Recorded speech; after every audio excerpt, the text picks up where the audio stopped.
You feel the silk against your skin, heavy and suffocating in the Roman heat. The papal palace looms around you, its frescoed walls watching, always watching. And tonight, like every night, you wonder if the man who holds your fate is your greatest protector or your most dangerous captor. The year is 1501, and the Vatican has become something the apostles would not recognize. This is the reign of Pope Alexander VI, born Rodrigo Borgia, and the whispers that seep through Rome's cobblestoned alleys speak of sins so unspeakable that even hardened mercenaries cross themselves when they hear them. At the center of these whispers stands a young woman with golden hair and porcelain skin, a daughter named Lucrezia, whose beauty has become both her currency and her curse. Before we descend into this darkness, I'm genuinely curious. Drop a comment telling me where you're watching from. It fascinates me endlessly that a scandal from 5 centuries ago still reaches living rooms and phone screens across the entire world. This is not another story of Renaissance excess. Rome had seen corrupt popes before, cardinals with mistresses, bishops who bought their positions with Spanish gold. But the Borgias represented something different, something that made even the cynical Italian nobility recoil. Because the charges leveled against them went beyond theft or murder or political manipulation, the pamphlets circulating through Rome's printing houses, the verses whispered in taverns, the anonymous letters left on cathedral steps, they all pointed to the same grotesque accusation, that Pope Alexander VI had forced his own daughter Lucrezia into incestuous relations with himself and her brother Cesare, that the Holy See had become a den of violations so profound they defied both God's law and nature itself. The question that has haunted historians for half a millennium is this: in a family guilty of so many documented crimes, how do we separate the truth from the most effective character assassination in European history? Lucrezia Borgia was 16 years old when the rumors began in earnest. She had already been married once, a political arrangement to Giovanni Sforza that her father annulled with shocking brutality, forcing Sforza to sign documents declaring himself impotent, unable to consummate the union. The humiliation was calculated, designed to free Lucrezia for a more advantageous match. But it also opened a door that could never be closed. Why, the pamphleteers asked, would a pope so publicly parade his daughter through marriages and annulments unless he had other uses for her? The papal apartments in those years were unlike anything the Vatican had known. Alexander VI made no attempt to hide his appetite for earthly pleasures. His mistress, Julia Farnese, barely 17 when she caught his eye, lived openly in the apostolic palace. Her likeness was painted as the Virgin Mary in Vatican frescoes, a blasphemy that made visiting bishops physically ill. Vanozza de Catane, mother of Alexander's 4 acknowledged bastard children, attended papal banquets alongside cardinals. The hypocrisy was not hidden, it was flaunted, and Lucrezia moved through this world like a ghost in silk, present at every banquet, every mass, every political negotiation. Her father's hand was always near her shoulder. Her brother Cesare's eyes always seemed to find her across crowded rooms. Cesare Borgia was the wolf to his father's lion. He had been made a cardinal at 18, but the scarlet robes never suited him. What he wanted was power of a different kind: military conquest, territorial dominion, the glory that came from steel rather than scripture. By 1498, he had cast aside his cardinal's position entirely, the first man in history to voluntarily renounce the office. He became instead the Church's general, leading armies to secure the Papal States, his reputation for cruelty growing with each city that fell. But Rome noticed something else about Cesare. His devotion to his sister bordered on obsession. When Lucrezia's second husband, Alfonso of Aragon, was found bleeding in a Roman alley in 1500, stabbed by unknown assassins, every finger pointed to Cesare. Alfonso had been young, handsome, genuinely beloved by Lucrezia, perhaps the only man she had ever been allowed to love freely. His murder destroyed something in her. Witnesses reported seeing her weep for days, refusing food, refusing visitors. Except for Cesare. He came to her chambers daily, the servants whispered. He stayed for hours. And when Lucrezia finally emerged, pale and hollow-eyed, She never spoke her husband's name again. The pamphlets exploded across Rome within weeks. Crude woodcuts showed twisted embraces, 3 figures intertwined in grotesque violation. The text was worse, verses that mocked the Lord's Prayer, suggesting that the Holy Father's bed held more than prayer. O Holy Father, who art in bed, unhallowed be thy name. Street performers recited thinly veiled allegories about a golden-haired maiden trapped between the desires of her father and brother. At a banquet hosted by Cardinal Orsini, a rival faction, a poet recited verses laden with double meaning, his eyes flickering toward Lucrezia as he spoke of flowers plucked too soon by the gardeners who should tend them. Lucrezia sat through it all, her chin high, her face a porcelain mask. But later her ladies found a shattered vase in her chambers, wine staining the marble floor like blood. Here is what we know from historical record, documented in letters, ledgers, and papal bulls that survive in Vatican archives. The Borgias were guilty of staggering crimes. Alexander VI bought the papacy through bribery, securing votes from cardinals whose piety dissolved at the sight of Spanish gold. Cesare ordered assassinations with casual cruelty. Rivals found floating in the Tiber, their tongues cut out, or simply vanished entirely. Lucrezia's marriages were brokered like trade agreements, her body a bargaining chip in her father's endless games of power. These were the documented sins. Real, verifiable, monstrous by any measure. But incest? The evidence melts away under scrutiny like morning mist. No eyewitness account. No letter that explicitly confirms what the pamphlets screamed from every corner. What we have instead is something more insidious, a propaganda campaign so effective it has shaped historical memory for 500 years. The weapon of incest accusations was not new to Renaissance politics. It was the nuclear option of character assassination, precisely because it was unprovable and unforgettable.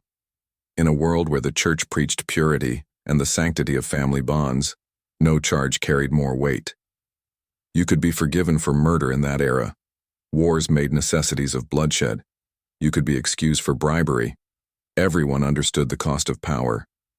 But incest? That was the unforgivable violation of divine and natural order, and the Borgias had made themselves perfect targets. Their Spanish blood already marked them as foreign in Italian eyes. Their naked ambition offended even Rome's jaded nobility. Their shameless nepotism, the word itself comes from nephew, referring to popes who elevated their illegitimate sons, made them symbols of everything corrupt about the Church. The Della Rovere family, their greatest enemies, understood this perfectly. When Giuliano della Rovere fled Rome after losing the papal election to Alexander, he didn't retreat in silence. He funded printing presses. He hired poets and pamphleteers. He turned rumor into art, suggestion into accepted fact. The Sforzas, humiliated by Lucrezia's annulment, did the same.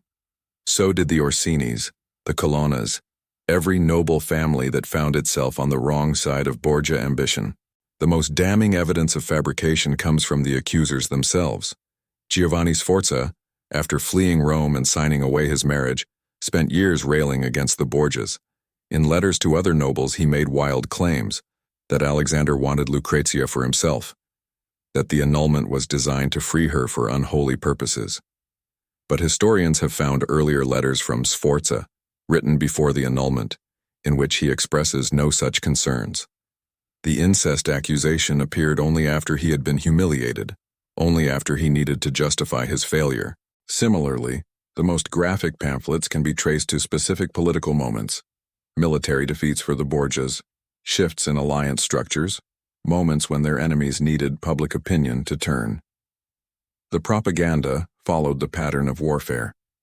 When Cesare's armies advanced, the pamphlets grew more vicious.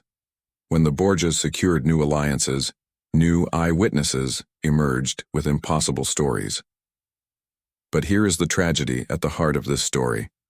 Lucrezia Borgia herself could never escape the rumors, even when she desperately tried to build a different life.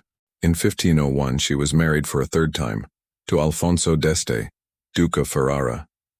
This was her chance at redemption, at distance from Rome and from the shadow of her father and brother.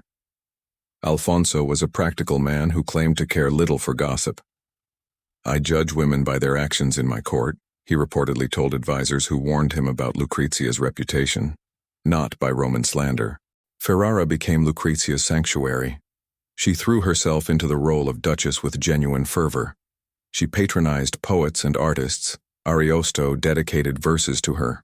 She endowed convents and fed the poor during famines.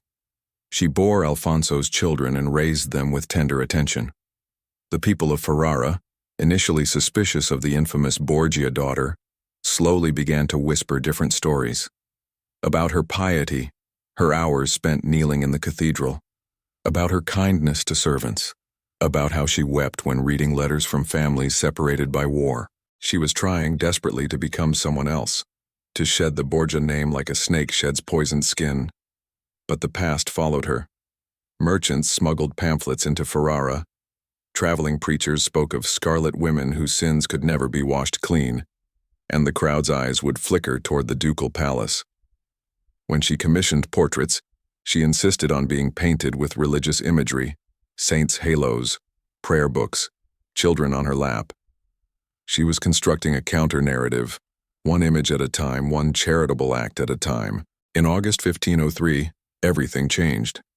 Pope Alexander VI fell ill after a dinner with Cardinal Adriano de Corneto at a villa outside Rome. Within days, he was dead, his body bloated and blackened in the August heat. The rumors erupted immediately, poison, either by his enemies or by divine retribution. Some whispered darkly that the Borgias had accidentally consumed wine they had prepared for others, victims of their own cantarella poison. Cesare, who had also fallen ill but survived, found himself suddenly powerless. Without his father's papal authority, the Borgia Empire collapsed within weeks. The Della Roveres secured the next papal election, installing Julius II, their most bitter enemy, on the throne. Cesare fled Rome in disguise, hunted across Italy and Spain, finally captured and imprisoned. The news reached Lucrezia and Ferrara in fragments. First her father's death, then Cesare's flight and capture. She ordered masses for their souls and knelt in the cathedral for hours, her face hidden behind a black veil. Her ladies reported hearing her weep at night, though by morning she was always composed. When word came that Cesare had died in 1507, killed ingloriously in a minor skirmish in Navarre, the feared general cut down by a nameless soldier's spear, something in Lucrezia seemed to break and heal simultaneously.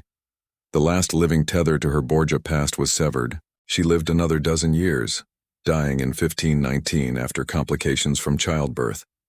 She was only 39.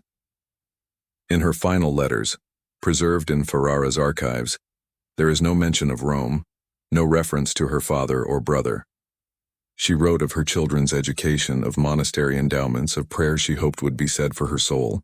The truth about Lucrezia Borgia is this: she was neither the monster of the pamphlets nor the innocent victim of patriarchal power. She was a woman navigating impossible circumstances with whatever tools she possessed: beauty, intelligence, and an iron will wrapped in silk. Did she commit crimes? Almost certainly. She was her father's daughter after all, schooled in Borgia pragmatism. Did she participate in the specific horrors attributed to her? The evidence suggests not. But the myth was always more powerful than the woman. It served too many purposes. For the Church's reformers, the Borgias became the ultimate symbol of pre-Reformation corruption, proof that the institution needed purification. For misogynists through the centuries, Lucrezia became the eternal femme fatale, the beautiful woman whose sexuality was inherently corrupting. For conspiracy theorists, the Borgias represented power operating in shadows, the hidden hand controlling events. And for us, 5 centuries later, the story endures because it confirms our deepest suspicions about power, that it corrupts absolutely, that institutions claiming moral authority are often the most depraved, that behind the golden facades of authority lurk appetites that would horrify us if we truly understood them. The real crime of the Borgias may have been not what they did, but how openly they did it. Rome had always tolerated vice in its rulers, as long as it was hidden behind the curtain of propriety. The Borgias tore that curtain down. Alexander's mistresses dined at the papal table. Cesare abandoned his cardinal's robes for a conqueror's armor. They played the game of power without pretending it was anything else. And for that honesty, paradoxically, they were painted as the ultimate hypocrites. The propaganda machine that destroyed their reputations was so effective that we still cannot separate truth from fiction. The lies have become history. There is a moment recorded in Ferrara's ducal archives that haunts me. In 1517, 2 years before her death, Lucrezia attended a performance in the Palace Theatre. The play included a character clearly meant to represent a Borgia, a corrupt cardinal who poisons his enemies and seduces his own family members. The audience grew uncomfortable, unsure whether to laugh, until Lucrezia herself began to applaud. She clapped slowly, deliberately, her face unreadable. When the performance ended, she stood and told the playwright, "You tell the story they want to hear, but you know nothing of what it cost." Then she walked out, leaving the room in stunned silence. In the end, perhaps that is the real legacy of Lucrezia Borgia. Not the crime she may or may not have committed, but the price she paid for bearing a name that became synonymous with depravity. She spent half her life trying to escape a story written by her enemies, a narrative so powerful it swallowed the truth entirely. And 500 years later, we're still repeating their version, still whispering about the golden-haired daughter who may have been neither monster nor victim, but simply a woman who wanted to be seen as human. The Borgias built an empire on power and poison, but the real poison was the one that outlived them all, the story that refused to die, no matter how many times the truth tried to surface for air.